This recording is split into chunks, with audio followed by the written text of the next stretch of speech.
All right, guys. Hey, how you doing? Ronin Man here. Hey, today's a very interesting episode. I think you will definitely enjoy this one. On the line, we have Jack, and Jack used to teach at a sex school for men in Tokyo. So basically, teaching guys all various things about sex. So, welcome, Jack. Hi, nice to meet you. It's great to be here. And yeah, I'm really excited to talk about today's topic, which is why don't you go into a little bit of detail what today's topic is? Sure. And well, first, I want to get what did you teach at the school? Like, Okay, kind of yeah. background So on we had yourself. it was really it was a lot of fun. But what we did is we had different types of seminars for our students. They were all Japanese guys. I had a Japanese partner at the time, and we would. Have stuff online, but we'd also have live seminars. So a live seminar would consist of three students, and it would be a teacher and a porn starlet. And we would only do foreplay for legal reasons and for just the cost reasons of doing it. We didn't do actual intercourse, but we would do a topic with foreplay. For example, cunnilingus. Which actually got covered by one of the biggest magazines Friday, and got a very good write-up. But so what we would do is the teacher would come in, speak for 30 or 40 minutes on, the mental aspects of what to do, but also physically, well, how do you please a woman? And then the teacher would then demonstrate on the model, and then each of the guys would get 10 to 15 minutes of practice on the model and get her feedback. So Right. it was literally hands-on practice. We would also have a few talk seminars as well. And then, yeah, if you were a member, you would get to see the videos for free. So, Right. What was the and I average? did that for about 2 years. Nice. What was the? What? I couldn't hear the question. Sure. What is the average guy that came, and then what was their problem? What were they trying to learn? What was their goal? I think it went, from the guys, age-wise, it was usually 30 to 50. But some of our best guys were guys who owned small businesses who were like in their late 60s to early 70s. But, I think it really depended. Some guys had no clue, and then you had other guys who were quite good, but just wanted to get better. You Right. had some guys who had no clue. I mean, the first time we did it, there was one guy. So when it was his turn to touch the woman, even before his hand got, and we would start off teaching them, you don't go directly for one of the more sensitive areas, like he would start Sure. touching or kissing her back, right? But his hand was shaking the whole time. It was actually pretty funny how bad his hand was shaking. So it was really, but we had other guys who were, really pretty good to begin with and just got a lot better. Because, again, a lot of it we did was focusing on the mental stage, where I think, especially here in Japan, but I think for guys everywhere, there are a lot of guys who just do it quietly, and they don't understand how to use your voice and how to use the way and communicate as a tool in the bedroom. So that was one of the big things that we did, is that it's just not, you touch here, you touch there. It's a lot of communication, and also a lot of watching how the woman reads. R- Right. Let me interrupt you real quick because your voice is cutting out. So maybe whatever you're doing now, go back to what you were doing before. Don't walk around, or if you're in a new area of. I'm not walking, sitting down. Oh, really? Okay. It's strange because the connection got bad, but I got it. I got it. So you had a bunch of guys. Some were high level, some were low level. It's very hands on. Definitely, I love this kind of stuff. I think I really applaud the guys who took the course too, because I think a lot of guys, they think they can't learn anything. It's like they think they know everything they need to know, or that they think it's very simple. Life is very simple. I think it's great what you did. You probably helped a lot of guys, and also helped a lot of couples, I bet. Right. Well, you could definitely see a lot of the guys. I'd say most of the guys, you could see that it changed them, where they started to understand, like the light came on. I think for some guys, for guys who are judgmental, I think, and this is going to be a big thing from what we talk about later on, is that being judgmental is the kiss of death for good sex. Because if you're always there, it has to be this way, or this is right. There was one guy, this was for a talk seminar, not for one of our touch seminars, who we had 3 speakers. I was one of them, but we had a woman talk about what she wanted a man do to her, and she was very articulate. And his basic attitude was, I'm old-fashioned, and a woman should just take what a man, gives her, and without complaining, and just be happy. Right. And so he was basically saying a woman should be a free prostitute. If you marry a woman, she should expect you to fuck her, and just to accept however you want to do it without any feeling for her. Right. And you can't change that. Right. I mean, if that's his attitude, well, there's nothing you can teach him because he doesn't want to learn. But he was a very rare exception. So I don't want to say that was common. All I want to say is that existed, and a guy like that is unteachable because he doesn't want to be taught. What I was going to say is that I think I respect the guy in a way because I think that a lot of guys think that, and so he verbalized it, so that he brought up something that a lot of guys. They just, I think there are guys who I'll give him credit for being honest, and at least and this is one of the first things I'm going to get to for so our topic today is just so everybody is clear on it, what is the topic today?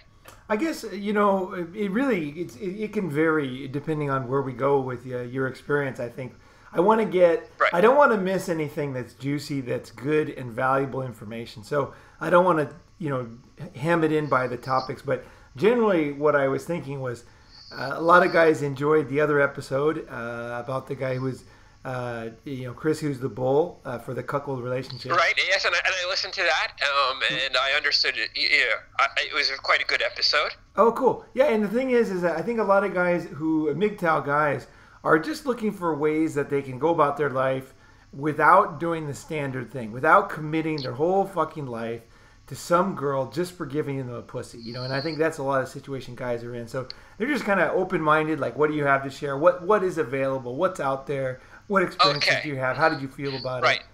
How did it work? I think one last thing is I want to say to the people listening is that Jack and I are friends, and the way we're going to talk today is the way we always talk. So it's not like there's no show here. This is like very honest stuff. We really want to bring any kind of real experience or real dilemma to the surface. So that's all. Right. So and we're going to get I'm going to talk a little bit certainly at the beginning the way sort of how I normally teach and how I start off is there's by the way a guy who in the States, David Shade, who I've read some of his stuff, and I liked it. And he taught, how he taught actually had a big effect on how I teach, which is before you talk about what you do with your fingers, what kind of sex you're looking for, it all starts with mindset. How do you approach being a man? How do you approach women? How do you approach the idea of sex? So the first thing I just want to say is be honest with yourself. So I'm going to talk about some stuff today, and you can say, holy shit, that sounds really cool. Or you can say, well, that's really, maybe I'd like to do, part A, but not part B. Right. And all I have to say to that is, that's good. Paul will say some stuff on what he's done in the past, and that's not what I'd necessarily be interested in. That doesn't mean it's wrong. It just means it's wrong for me. I think we have to make that distinction where, there are things that I think that many people can agree are wrong. But then there are other things that, well, it's not wrong, it's not right, but it might be right for you or not right for you. And you've got to sort of, have an open mind to trying stuff, but just because you try it or start to go, let's say open the Pandora's box a little bit, you might not like what's in the Pandora's box, and it's okay to close it. It's just that simple. I mean, I remember, Chris's conversation where he, and I had this happen once where a guy in the middle of it started to talk about he wanted to do some bi stuff. I'm not gay. I'm not bi. The answer is no. I'm not saying there's anything wrong with it. All I'm saying it's something that I'm not interested.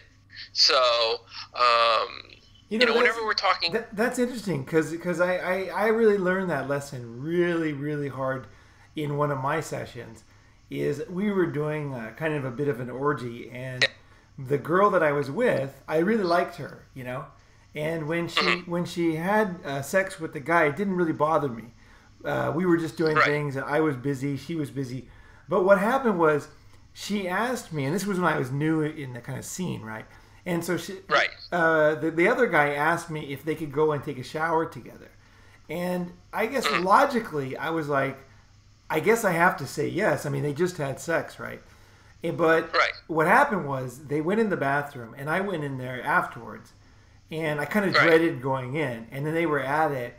And I swear to God, I was so sad. I like cried all weekend afterwards, like by myself. I just really, no, really, I was super sad. And the thing is that when I went back and traced it back, is what I had done is I had broken the cardinal rule, is I had not listened to my feelings. And for some reason, you know, in my mind, whatever reason, there was something different when they went alone in there. And it was like very, very different to me emotionally. So I think what I learned from that is it doesn't have to be logical, but you have to be able to put on the brakes. And good people, if you're involved in this kind of thing, good people will say things like, you know, I understand. Like, that's cool. Like, they're always ready for you to stop if you're not comfortable. And that's what leads to the comfort in the whole issue. Is everybody knows that anybody can stop it at any time. And that is a very, very important thing. And it's so weird because it doesn't seem logical. Right. And I think that's number one. And what you have to remember is there isn't logic about some of this. Shit just happens, and you have to just try. You know, one of the first times I did a 3P, or not even it was a 3P, it was like I fucked this, you know, the wife in front of the husband. So I was late 30s, and they were mid 40s. And, you know, it was their first time doing it. So I was like really slow, doing a very good job of long foreplay. And she comes. And then we start fucking. She gets on top of me. And she lets out this loud orgasmic scream. Okay. And her husband's smiling. And all of a sudden she breaks down in tears. And so we stop. And basically what it had been was, she'd been with her husband 10 years. She really loves her husband, but she's never been able to have an orgasm with him. And she said, well, I had an orgasm with you, you know, during foreplay. And she thought, okay, well, that's okay because, well, that's foreplay. But that once she had an orgasm, and she really was, you know, during the orgasm itself, she was having an incredible time. It was an amazing experience for her. But as soon as it was done, when, you know, during sex, she felt really guilty because she had this incredible experience with me that she's just met like 20 minutes ago or 30 minutes ago, and her husband, who she really loves, didn't give it to her. So she felt really guilty about it. And there's no way to, you know, I wasn't mad at them. You know, I just, you know, it was her, you know, I can understand it's her first experience, and, you know, she did it, you know, I hate to say, I don't mean it in a bad way, I'm saying she tried as much as she could, but it hit an emotional barrier that she had no idea was there. And you know, I'm going to interrupt you because I bet you, from my experience, I bet you $1 million she wasn't completely honest. I bet you she saw a movie in her mind, and you were so big in that movie, and she realized that, in a sense, at that moment, she really, maybe she saw things that she didn't want to see about their relationship. You know, that it really didn't mean that much to her. There's a lot of things that could have gone through her mind that she would never say, and she shouldn't say. You know, it's not good to say. But that might have been part of it. You're right. There could have been a million different reasons. Right. I'm not saying her reason was the honest reason, but it did trigger something in her. Sure. And I think, I mean, the only correct response there is to give her space, and if it ends there, it ends there. You know, you don't want to be in a situation. I guess this is one of the other things is you've got your boundaries. Everybody else has got their boundaries, and if a person's going in there with bad intent, like they're trying to, like, you know, let's say be a cock tease or something, maybe it's a different story. But I don't think that was the case. I just think that she sort of freaked out. Sure. And once she had something that she didn't expect to happen, she freaked out. And so, but yeah, you got to be honest with yourself. And yeah, you're gonna put your, you're gonna have what happened with you, which is you put yourself in a position, and you're gonna say, you know what, I really didn't like that, or I'm okay with my girlfriend sucking another guy's cock, but I really don't like the idea of fucking another guy. I mean, I've had a lot of experiences where the bull experience, and I've had lots of guys say you can fuck my wife, but you can't kiss her. Right. Those rules are very important. I totally think so. And right, I mean, and it's bizarre. I mean, from an outsider point of view, where my cock is in his wife. The wife is loving it, but no, I can't kiss her. Right. Which, as you're saying, on the logical level, is absolutely bizarre. But that's it is what it is, and you just have to learn to accept it. So I guess we're going to get to my lesson number 2, which is you got to be honest with her in terms of what you're trying to do, because to a certain extent, it depends on your emotional relationship with her. I had a really weird experience recently. So there's this woman that I've known for 8 years. Over 8 years, I've only slept with her until a couple weeks ago, twice. Okay. She's hot. She's very hot, but she's a head case. Her part-time hobby, or her hobby, is doing belly dancing, and she's got a good body to go along with it.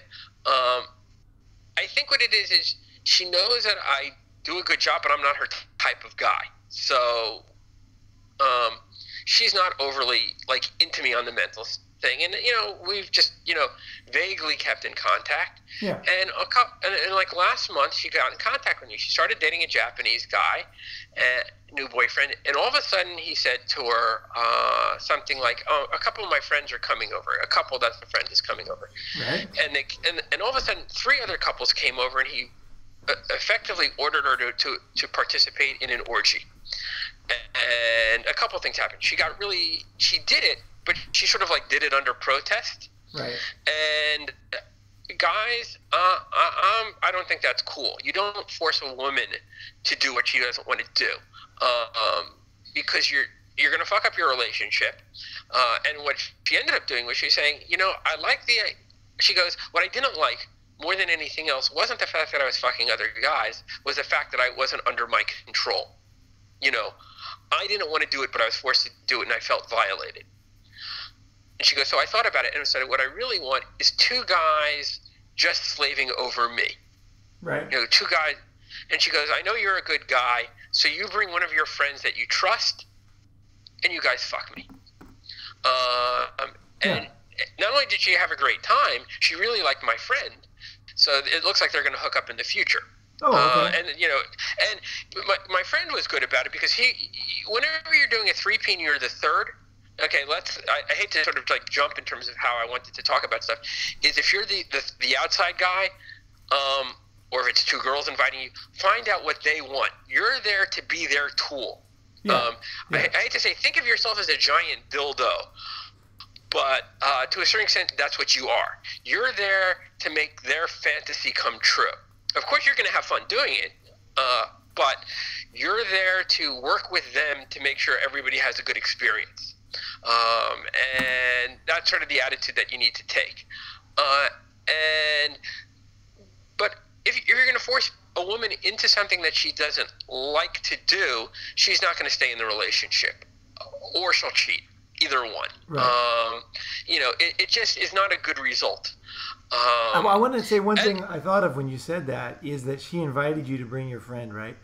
And the thing is I think for the guys who are thinking about maybe getting involved in something that's out of the ordinary like this, is maybe it's a little bit overwhelming. Like, how am I going to get started? How is it going to work out? What am I going to do? And, is it too much work for what you get? I think the thing is that if once you become a comfortable guy where you're comfortable with anything, where you're just kind of know your place and you're comfortable. And sometimes your place is pretty fucking gold fucking metal, but either way, you understand, you have a pulse on people's feelings, and you have privacy. You don't tell people stuff. Nobody knows on the outside, right? Once you're seen as that kind of guy by women, it's kind of amazing what happens. Like, you can get invited to all kinds of stuff after that, because so few guys can control themselves and can be cool. That's what I thought of when you said that. But either way, go ahead. Please go ahead. Yeah, I think this is one of the other things I was going to bring up. You got to get yourself to the point where you don't get weirded out by shit.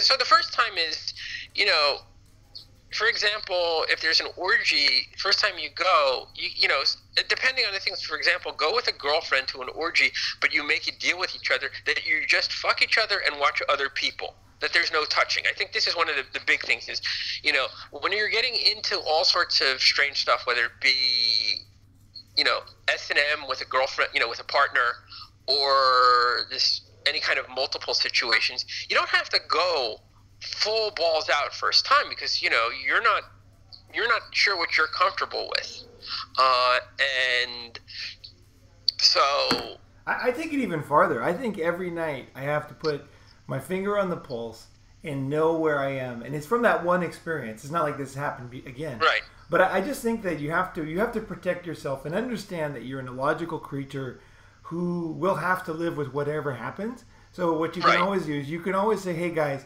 give me a minute. Let's think about this." And then the people are totally cool. It's not like a normal relationship. It's completely different thing. Like people, once they realize that you're not weird and like you're totally cool too, they'll be like, "Oh, for whatever reason, this person's uncomfortable. Let's wait. Let's have a cup of coffee or something, right?" And then it's like, and then things pick up. Usually, like you go, "Oh, right. What was I thinking?" And I've had guys do that to me before, and I've had guys totally freak out too. And that was like super bad for them because when they did freak out, their women would look at me and like as if you're the man. And I don't think that was good. I don't think that was good for their relationship. Yeah, no, it's not. And I think that's why, to a certain extent, A, you're right that you have to stay in the moment for yourself. But B, like the first time you do these things, you can do sort of, for example, they're swapping. Okay, so just I'm sure people understand what swapping is. You're a couple. There's another couple. You switch partners, and there's different ways to do it. You can do it where you're in the same room. You can do it where you go to a different room, but there are still levels below full swap. By full swap, I mean is not only do you change partners, you fuck the other the other person's partner, but you can do things where you stay with your partner. The guy stays with his partner, but you're both fucking fucking your partner in front of each other. Or you can do something where it's called soft swap, where you can do foreplay with the other partner, but the actual fucking is, with the main partner. And there's all sorts of ways to do it, and it just comes down to what you're comfortable with. And, if you've never done it, but you're interested and your partner's interested, but they're a little worried, do something where there's less pressure on the person. A lot of times I get these mails from guys who want me to, screw their wives, but it's their first time and the wife doesn't like it. So I say, fine. What you do is you tell the wife is she can screw me if she wants to, but she's under no pressure to. I will give her a sensual massage. Yeah. And as soon as the massage is done, if she wants to just take a shower and leave, that is cool. I will not be, I'm not going to complain. I'm not going to be upset. I'll just be happy that she spent that time with me and shared that experience with me. Right. That doesn't mean I would accept being sort of the, doing just that with the same woman 3 or 4 times. I mean, that's not my interest. Sure. But, as a test, and then seeing if they want to go in. And I've had about 5 guys tried that, and of them, 4 of the wives went on to, okay, yeah, sure, I'll fuck the guy. Because I've had a good time, and now I kind of see that it's for me. Right. So one thing I thought should be brought up is that a lot of guys, when they hear this, when you say something and what people hear is not always the same, right? A lot of times people think, well, I have a long-term relationship, so now I'm hearing from Ronin Man here that I should try a foursome or a swap or whatever. I'm not necessarily saying that because I've had girls where I picked them up and we were on our first date and it was going well, and I invited a friend over and like another girl, and then we did a threesome with them, and and it worked out super well. And the reason why it worked out well is because it was the first time we had sex, and so we swapped basically with another girl the first time we had sex, and so the girl knew what to expect. She was like, "Oh, this is exciting, right?" And it wasn't, she didn't develop that one-on-one bond. She was like, from the very beginning, I'm sure it was shocking to her, but in the end, she was like super into it. And she was grateful that I brought her along the way. So you don't have to do it with a long-term person. You can do it right off the bat. Right. And of course, it might ruin it, but to me, it's totally worth the risk because it often does work out. Girls are way, way horny. They're way sensual, you know. You're right. I think we need to get into this discussion. Is number one, girls are. I like to put it this way, or somebody else has put it this way, and I just like the comment. Girls love to be slutty. They don't like to be called sluts. Yeah, absolutely. Oh, that's a great line. Women love, or most women, not all. I mean, there are some women who are pretty prudish, even in private. You know, they just want standard vanilla sex. But there are a lot of women who are very open to kinky shit, as long as they're not paraded around as these slut whores, by other people. That's a big mistake. That's a big mistake to do with to cross that line, you know. Right. As I mentioned before, I dealt with a lot of the, not a lot, but a few porn actresses, and there's one porn actress whose name I won't mention, but she's actually a fluent English speaker, and was on a cruise that went around the world as a massage therapist. So she's literally fucked her way around the world. And we were talking about like guys that she liked, which countries she liked, and which countries she didn't like. And she was just very upfront that she hated Korean and Chinese guys. And I asked why. And it had nothing to do with race, because she liked Japanese guys. And she said American Asian guys were fine with her, or she was fine with them. But she found guys from Korea and China had a really...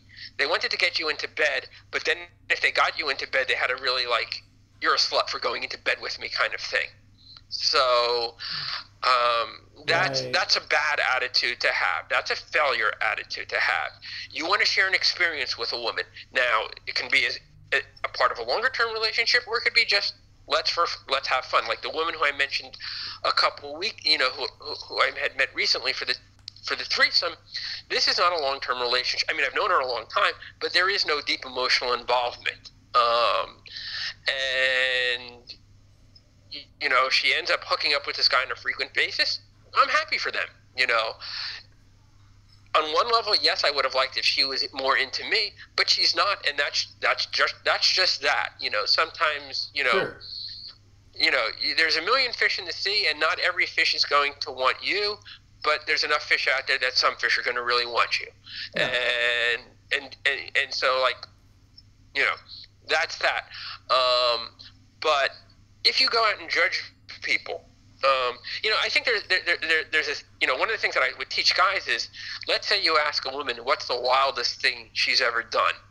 And so let's just say she says something, well, one time I got drunk with a bunch of guy friends, so I fucked 8 guys in one night. And, guys tend to react one of 2 ways. And most guys react a bad way, which is, like, they get a little sullen and they go, I thought you were such a nice girl. Oh, or, right. I didn't realize you're such a total slut. And I think slut's a word that can be used 2 ways. One is a negative word, which is you disgusting little slut. How could you be such a whore doing that? Or... whatever your face is, that's so slutty, or, Yeah. Or, you say it in such a way that's so sexy, and you give them permission. If you give a woman permission to be a slut, and with you, in a good sense, I'm not saying that she should go cheat on you, but what I'm saying is if you give her the permission to adventure with you, you open up this Pandora's box of pure pleasure. And when you're doing that, though, you do have a responsibility to protect her.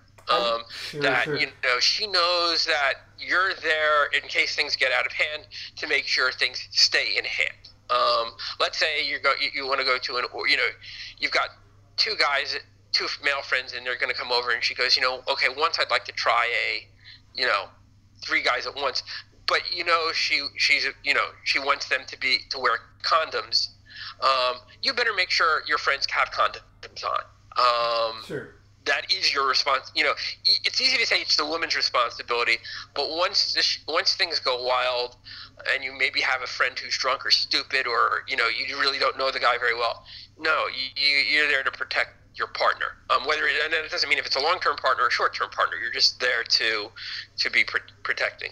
Okay, yeah. So one of the things I have with judging is, there was a comic, and this is hilarious because the comic was in a Playboy that I saw maybe 35 years ago, but it deals with judging other people. So there's two guys in this, cornfield or whatever, and my guess it's New Zealand, and one guy is fucking a sheep, yeah, and the other guy is eating out a sheep. And the guy who's fucking the sheep says, "Bob, you really are a total pervert." And it just struck me as really funny because we're all perverts in our own ways, or we all want to be perverts in our own ways, let's say. And, if a person's hurting somebody, like if a guy says to a girl, we're going to have a nice date, and he ends up raping her, okay, there I have a problem with that. That's not cool. Or if he uses a date rape drug and has 5 of her friends bang her while she's half passed out. I gotta stop you there because this is more than not cool.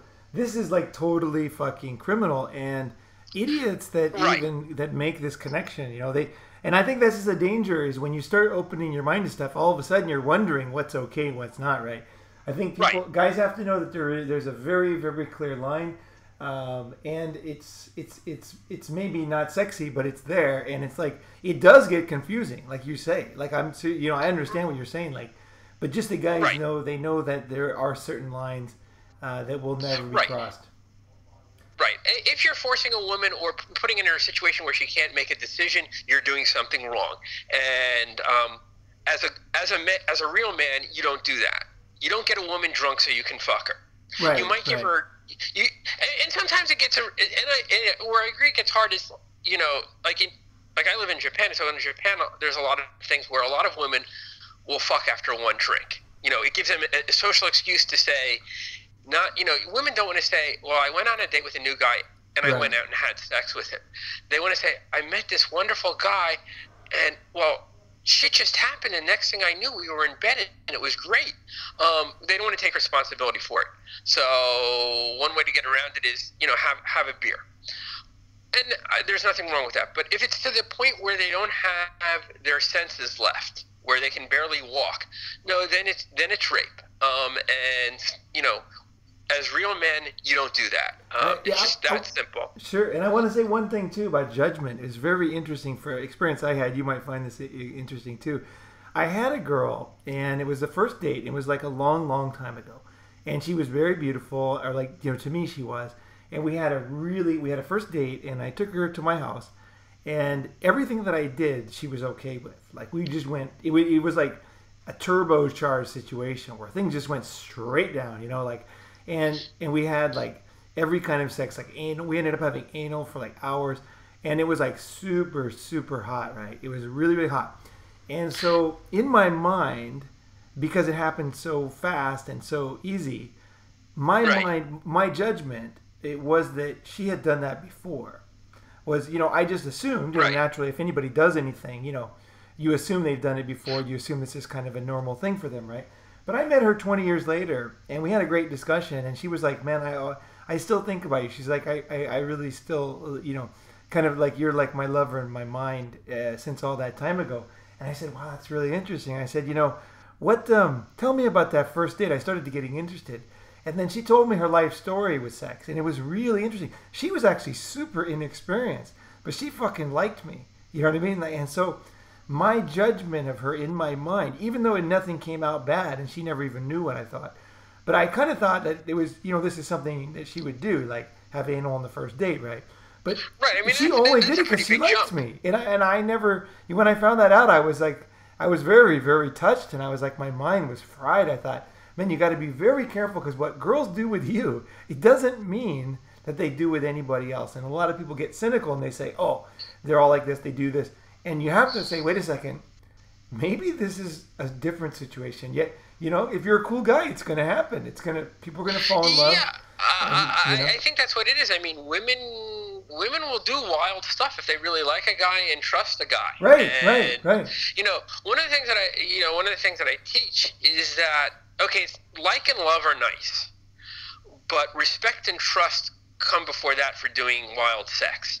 For example, that woman who I mentioned before, she doesn't love me. She hardly likes me in terms of a romantic sense, but she does respect and trust me. So she respected and trusted me enough to say, okay, you bring another friend, both of you treat me well, and then you get to fuck me as much, fuck me for an afternoon. Sure. And so, and women will do wild shit. And yeah, one of the things is, so there's a woman that I've been dating, a absolutely gorgeous housewife, and there's a French guy who's been madly in love with her for years, and he writes her this really romantic and perverted sex notes, and she gets upset. She got upset with him, and she said, I mean, basically, he's a guy who doesn't get women, so it's sort of like what he wrote is really romantic if you had a relationship with a woman, but it's sick and perverted and just disgusting if you don't have a relationship with a woman. Right. And guys, I think guys don't get that there is, once you have an intimate relationship, there's things that you can say and things that you can do. For example, if she's your girlfriend and you've got a sort of wild relationship, as the elevator's going up, you can stick your hand up her pants, and that's hot. Yeah. If you're just a friend and you stick your hand up her pants, you're a rapist. Right. Right. So let's see what else. One of the other things I just want to mention briefly is, so we talk about some bizarre stuff every now and then, and there's nothing wrong with it, but I'm not a big guy on doing bizarre for the sake of bizarre. Right. Me too. Right.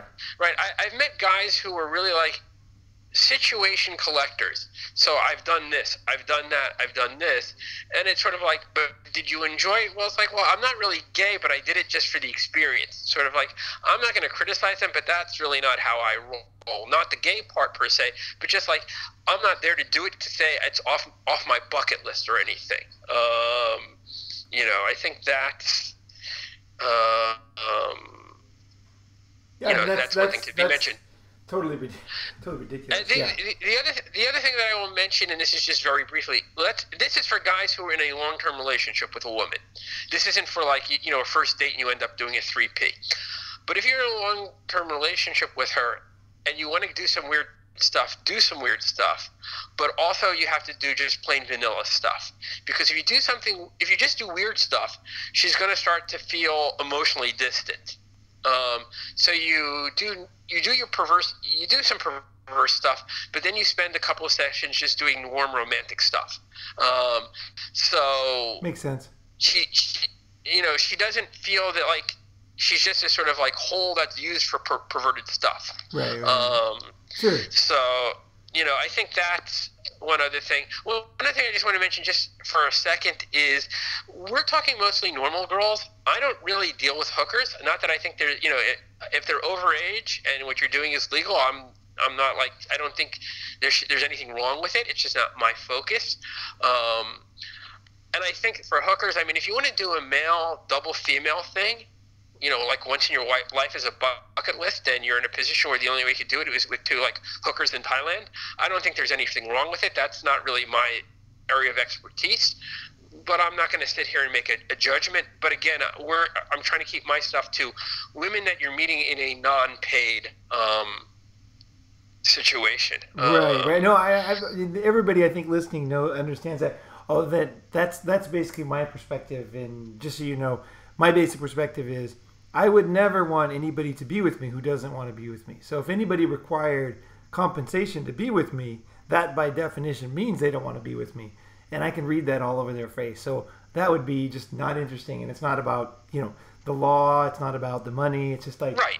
It's the look they give you, and it's like not interesting. But like you say, a lot of guys, that's an important thing, and it works out for them, and that's great. I was going to say one thing I just thought of when you were talking is I remember I once had a beard, right? I had like a beard, and I was going to shave it off, right?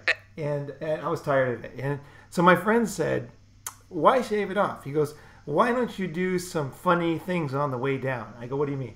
He goes, like, why don't you make like Elvis Presley pork chops for a couple days, And then you can shave those. Then you can do like all these different Fu Manchu. You can do all these mustaches and stuff on the way down as you're shaving off your beard. And it was like, I did it, and it was really, really playful and fun to cut off my beard that way, you know? It's like, I just, day by day, I went to these weird mustaches that I could find that would still work with the amount of hair I had on my face, right? So it was fun, right? So if somebody is at MGTOW and they're deciding to go their own way, and they're not really that concerned with where their relationship goes, even if you're in a long-term relationship, you can shave your beard on the way down. Like, so, you know, if you do a few things and she loses interest or she falls in love with your friend that you bring in or whatever, she becomes lesbian, you know, it's all good, right? It's like, you know, as long as you're in that state of mind, you know, like, shave off the beard and do some fun things on the way down with the relationship. But yeah, I was thinking that was an idea. Right. I was going to say, and I think one thing that's a lot of fun to do with women, and one way to start to get them, like if you've got a girlfriend and you want to get them into doing more perverted stuff, one way is just to give them these little, I hate to say orders, but ones that they're willing to do. Like, tell them to dress up as sluts. Like, I'd like to tell women to dress up, you know, in fishnet stockings and mini skirts. Show your I mean, not illegally, but like show your bust line. Right. Have them shave their pussy. Go pantyless. You know, I'm a big fan of taking a girl to lunch and then using a remote control vibrator on her. Okay, you do that. I've never done that. Yeah, that's interesting. It's a lot of fun. Actually, I did one thing that was incredible. Now, this is with a long-term relationship, and she's quite used to doing perverted stuff with me. But there are a couple of adult movie theaters left in Tokyo, and what's good about them is there are unwritten rules that the guys who go there follow. So I'm using the vibrator and she's feeling it. So there's like they won't touch a woman unless the partner gives them permission. So you know, I've got the vibrator going. The woman's coming, and it's very obvious she's having a good time. So there's like 12 guys, you know, in all the seats surrounding us. There are guys, and then they're like double rows back that are just all, you know, nobody's watching the movie. They're just watching what we're doing. Yeah. One guy lightly taps her on the leg, but does it in a way that I can see it. Ooh. So what it is it's a signal to me saying, can we participate or just watch? And I just, you know, gently, you know, say no, and everybody's a gentleman. But there were like 20 guys around, you know, just watching the entire show.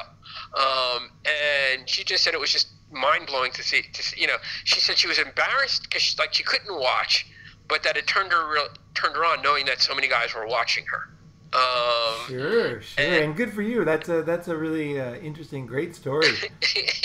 Yeah. And yeah, I mean, what makes it good is the guys who go there, you know, they're all disgusting perverts maybe, but they're honorable disgusting perverts in the sense that, you know, there are rules and they follow their rules.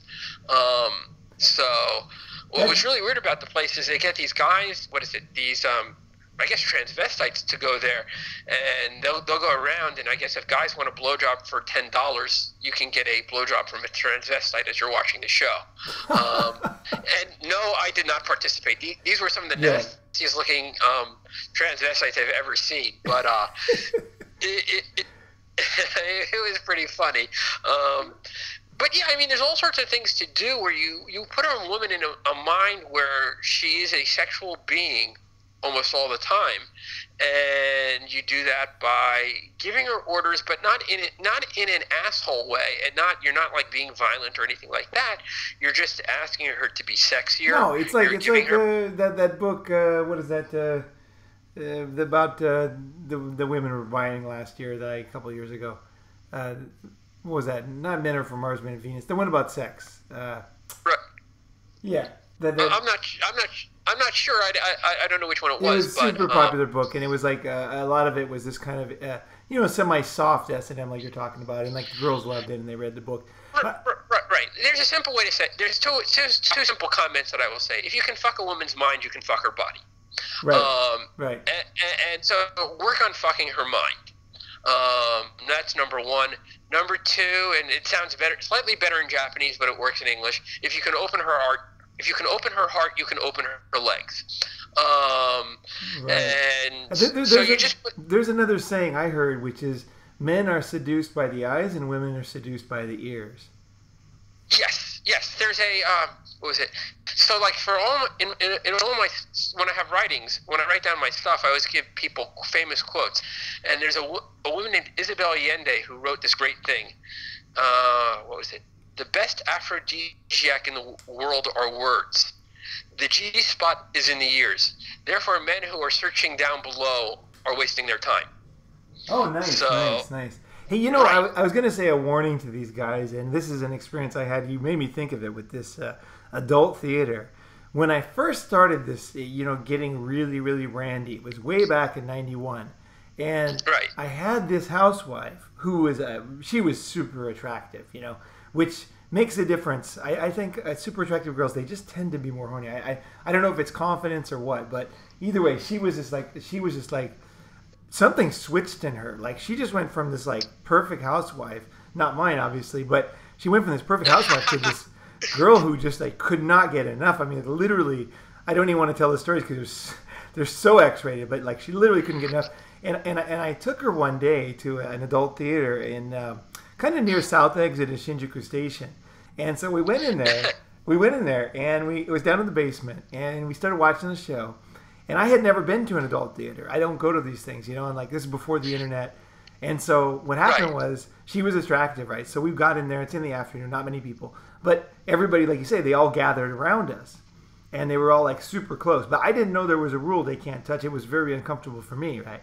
And so I'm like, holy shit, what's going to happen? Like, are these guys going to, you know, am I going to be, I think one of the fears guys always have is, am I not going to be important anymore? You know what I mean? Like, is she going to like want somebody else? You know, that's a fear we all have, and it's okay, right? But I was like, holy shit, what's going to happen? You know, and so, because she was like losing her mind. I mean, this girl like literally was totally like the you know, the devil comes out of the chest kind of movie, you know, the priest comes in and tries to, you know, she would get so absolutely horny that it was scary to me. And it was the first time I realized that girls are way hornier than guys, because there's no way a guy could be this horny, right, the way she got. And so I realized it was going to turn into like a gangbang right there. So I grabbed her hand and I took her out, and then she grabbed me when we got to the ticket gate, the ticket booth, which was still downstairs kind of in the theater.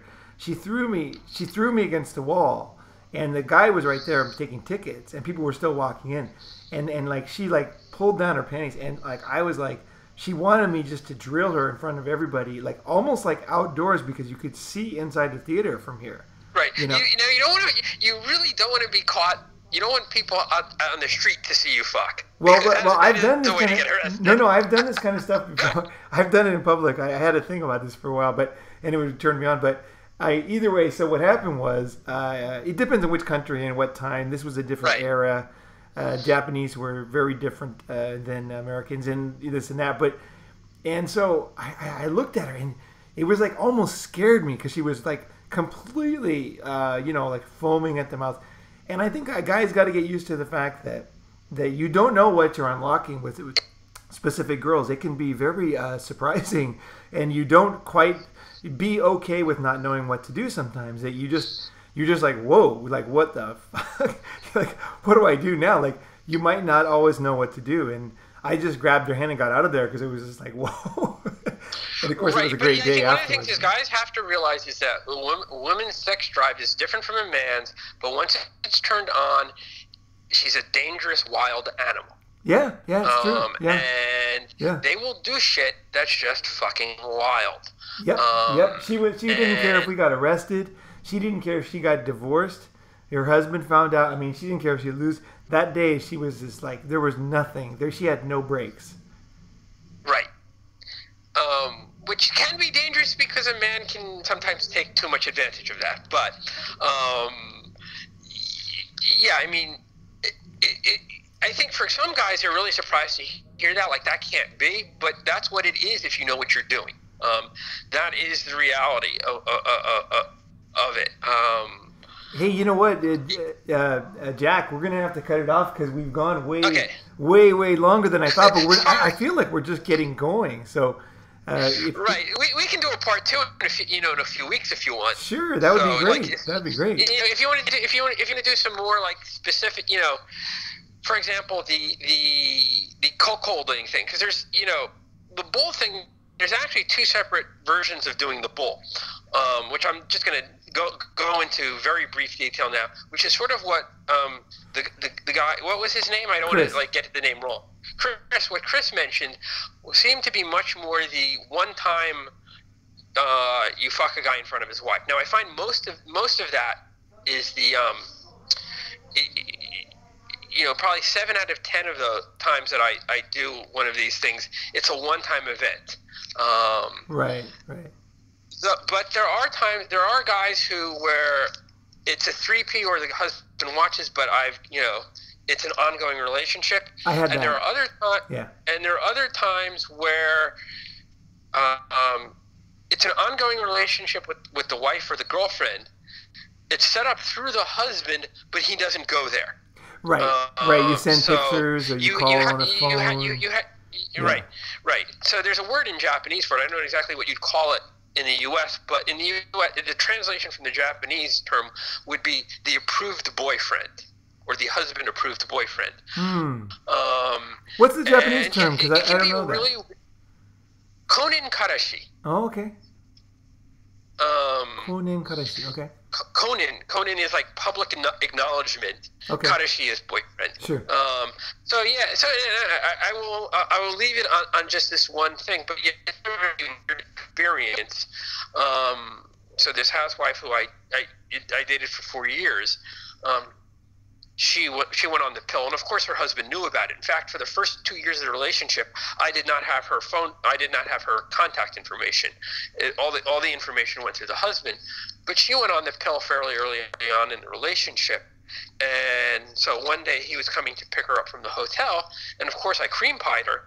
And we meet in the lobby, and I pass her over to him, and he shakes my hand, and all I can think is, not only was I just fucking your wife 30 minutes ago, my sperm is still in your wife's body and will still be there for the next 2 days, and you're shaking my hand. Yeah, that's the thing. It is a bit bizarre. It is bizarre, but but you get used to it. Yeah. It's a fetish. Yeah, right? I mean, right. He was appreciative of it. It's that simple. We might think it's strange, or I'm not one. I like fucking other guys' wives. I'm not interested in other guys, screwing my partner. And there's nothing wrong with the other way. I mean, everybody's got their own likes, and that's, I guess, one of the things that we're both saying, and that, you need to be honest with yourself. I mean, you might be a guy who really does like to see your partner get screwed by another guy. And that's okay, even better for me. But, no, seriously. Learn what you're comfortable with. No, that's the whole thing, is it's non-judgmental. Bring joy to your part. Right. I guess the basic things are, find out what you're comfortable with, find out what you like doing, and bring joy to your partner. And those are and have fun. Those are the important things. That's it. And you don't give a shit if somebody sitting in the state says, that's a little disgusting. It doesn't matter. If it felt good, you didn't lie about it, the other person didn't lie about it, and everybody's happy when you're done, it's a good thing. Well, you know what I've also found too, which is super interesting. We can talk about the next one, but is that once you are honest with yourself, you're not afraid of, like, even if you're talking to people that aren't in this niche, and you're just having a discussion with a girl, a friend of yours, like just a friend, and you tell her that you do this, it's amazing how someone like that will be like, whoa, like, that's cool. I want to do it with me, you, and my friend.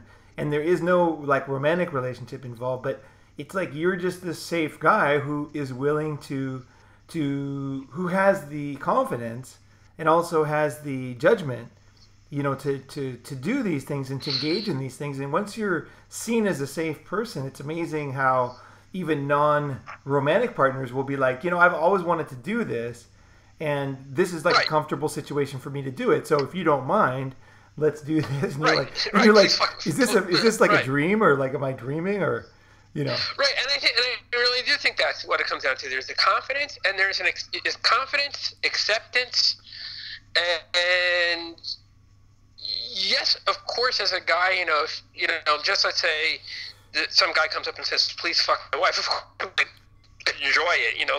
Let's get real here. But the other guy knows that I'm going to do a good job.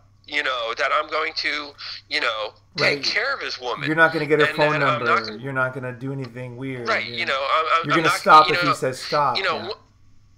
Right. One of the things is when I talk to couples that do a lot of this, cuckold play, is they say about 30% of the guys, a quarter of them are good, but they say about a quarter of them are terrible. But about 50% of them, it's sort of like the guy just looks at it as like, instead of going to a whore, a free version of going to a whore, where he doesn't do anything rude, but he doesn't do anything particularly good. He just wants to blow his load. Oh, I don't get that. I always get totally into it.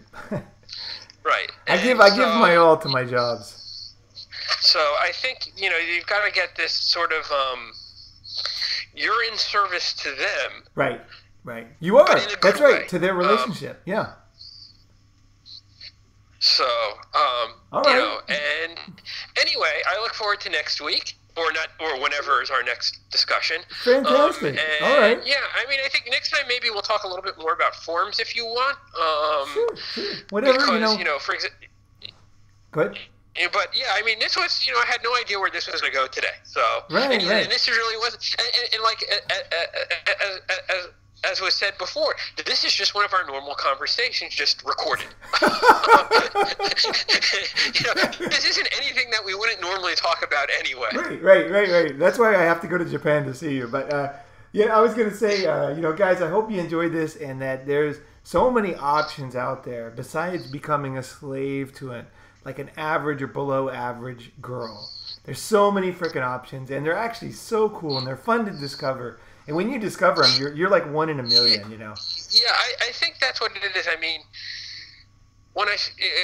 this is really important to say, and I think for guys, you need to if you want a good sex life, you do really have to work on, both the attitude toward sex and then basic sex skills. Right.